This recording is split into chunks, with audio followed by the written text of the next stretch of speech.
सहकारी साखर कारखान्याची निवडणूक लागली आहे. आपण विधानसभा देखील लढवली, मकाई सहकारी कारखाना लढवला. पुन्हा एकदा आपण आदिनाथ सहकारी कारखाना निवडणुकीमध्ये उमेदवार अर्ज दाखल केले. आपल्या समोर दिग्गज एक आमदार आहेत, माजी आमदार आहेत, त्यांच्या विरोधात आपण निवडणूक लढवत आहे. नेमकी का कुठले मुद्दे घेऊन तुम्ही मतदारांसोबत आहात? आमची भूमिका ही ठरलेली आहे.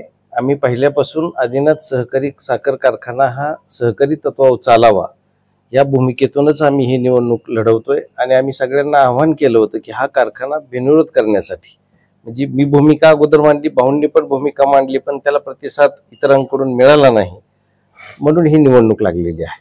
आमची एकच भूमिका आहे की आदिनाथ सहकारी साखर कारखाना हा सहकारी तत्वावर चालला पाहिजे. त्याच्यामध्ये आपण पाहतो की बागल गटाने देखील माघार घेतली, जगताप गटाने माघार घेतली. त्यांच्या पाठिंब्यासाठी काय आपला संपर्क झालाय का? निश्चितच आम्ही त्यांचा पाठिंबा घेण्यासाठी प्रयत्न केलेला आहे. आम्ही त्यांच्याशी संवाद साधत आहोत. आमचा संवाद चालू आहे. निश्चितच तालुक्यातली संस्था वाचली पाहिजे, त्यासाठी सर्व तालुकावासियांनी एकत्र आलं पाहिजे आणि ही संस्था चालवण्यासाठी प्रयत्न केले पाहिजे. यापूर्वी आपण आदिनाथ बचाव समितीच्या माध्यमातून देखील कारखाना चालवण्यासाठी प्रयत्न केला होता, परंतु त्यामध्ये यशस्वी चांगल्या पद्धतीने होऊ शकलं नाही. आता नेमकं कसे स्वतःचा पॅनल आहे? आता तुम्हाला सांगतो की आम्ही ज्यावेळेस गाळप केलं, जवळजवळ 78,000 गाळप झालं.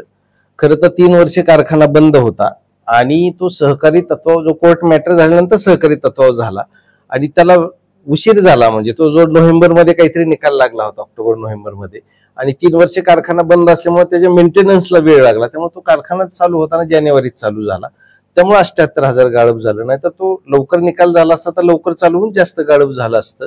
निश्चितच आम्ही त्या ठिकाणी कारखान्यात शेतकऱ्यांचं पेमेंट असेल, कर्मचाऱ्यांच्या पगारी असतील, वाहन मालकांचं पेमेंट असेल, सगळ्यांचे पगारी आम्ही वेळेत आणि पेमेंट वेळेत केलेलं आहे त्या काळातलं. आणि निश्चितच अशा पद्धतीनं आम्ही सर्व तालुक्यातील सभासदांना, चांगले जाणकार मंडळींना, अनुभवी मंडळींना बरोबर घेऊन तशाच पद्धतीत चांगल्या प्रकारे आम्ही कारखाना निश्चित चालवण्यासाठी प्रयत्न करणार आहोत. आपण पाहतो की कारखान्याचं भांडवल कमी आहे, देणं जास्त आहे. जर यामध्ये तुम्ही चालू करण्यासाठी नेमकं भांडवलाचं कशी उपलब्धता होईल? आता याच्यामध्ये तर आम्ही सगळ्यांना आवाहन केलं होतं की खरं तर ज्यांना ही निवडणूक लढवायची आहे, बिनविरोध करायची आहे, त्या सर्व गट प्रमुखांनी त्यांची जी काही लोक घेणार, कोणाची 5 असतील, कोणाची 4 असतील, त्या संख्येप्रमाणे त्या गट प्रमुखांनी जबाबदारी घेतली पाहिजे होती. आणि ती जर घेतली असती तर निश्चितच कारखाना बिनविरोध झाला असता आणि हा खर्च बी वाचला असता.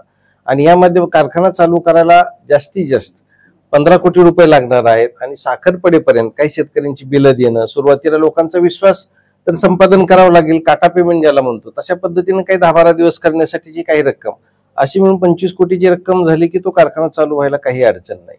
कारण ऑलरेडी त्या कारखान्याचा मेंटेनन्स आम्ही ज्यावेळेस 78,000 गाळप केलं आणि नंतर पुन्हा काही थोडंफार गाळप झालं, त्यात बऱ्यापैकी मेंटेनन्स कारखान्याचा झालेला आहे. आता एक आजी आमदार आहेत, एक माजी आमदार आहेत, त्यांचं आव्हान तुमच्यापुढे असणार आहे, त्याला कसं काय?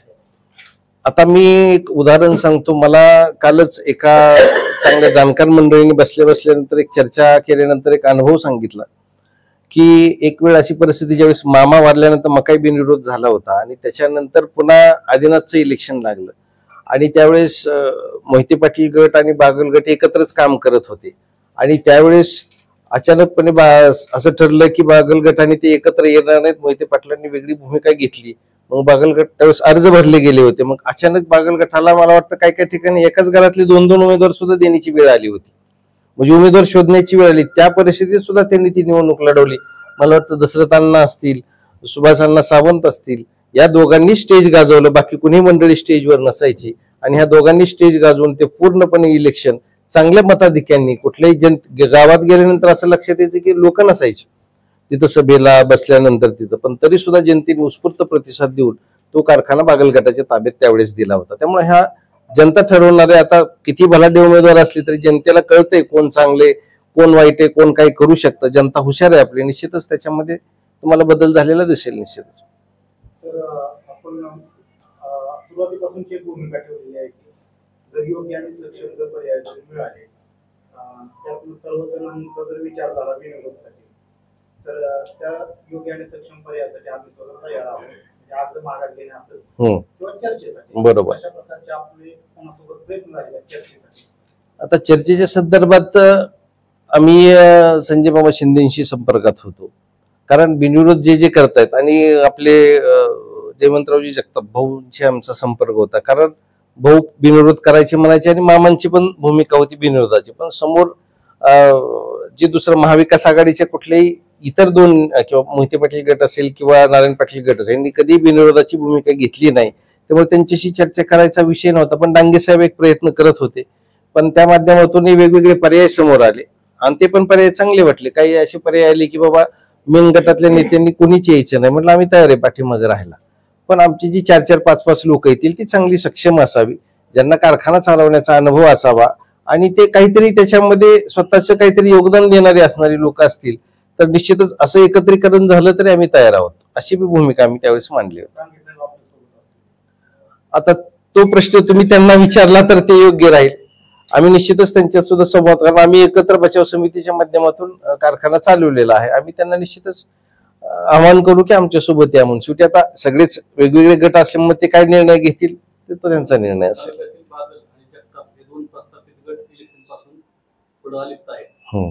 त्यांना मानणारा एक सभासद वर्ग मतदार आहे, बरोबर.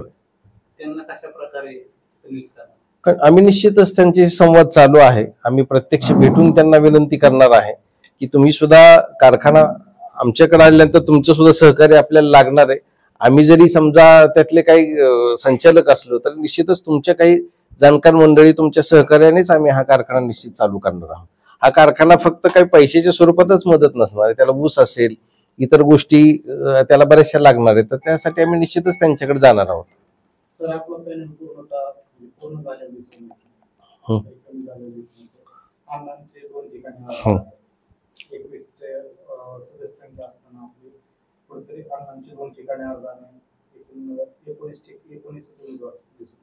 त्याच्यामध्ये आमचा पॅनल पूर्णपणे होता.